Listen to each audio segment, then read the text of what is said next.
En cette fin du mois de juin, tous les services diocésains se trouvent rassemblés sous le même toit, ici, à l'évêché. Le déménagement a pu générer quelques angoisses et tensions, c'est bien normal. Dans l'ensemble, tout s'est déroulé au mieux et chacun va prendre ses marques désormais.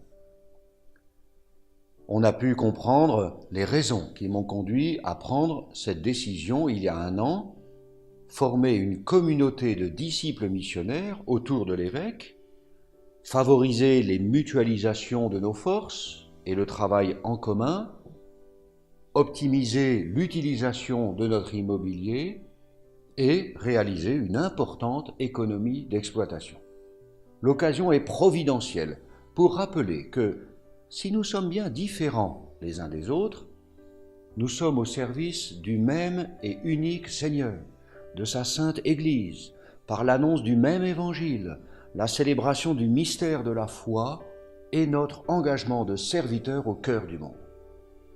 Il n'est demandé à personne de marcher au pas ou d'effacer sa personnalité, mais chacun est appelé, tout en réduisant son espace et en le partageant, ce qui est assez évangélique, me semble-t-il, et en décloisonnant ses propres activités, à entrer vraiment dans un projet commun et même communautaire.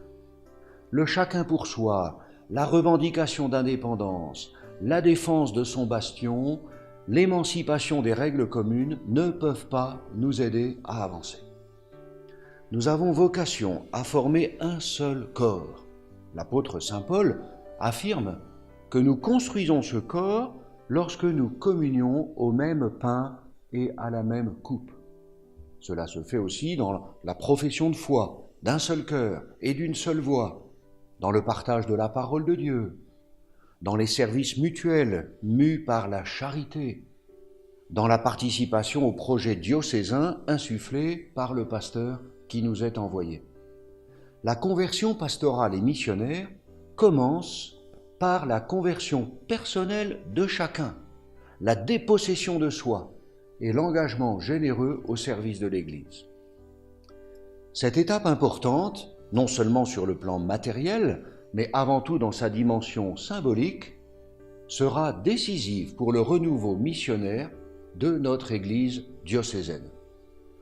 Je compte sur chacun, sur la bonne volonté et la joie de tous pour mettre en œuvre ce projet communautaire en demandant au Seigneur de lui faire porter des fruits.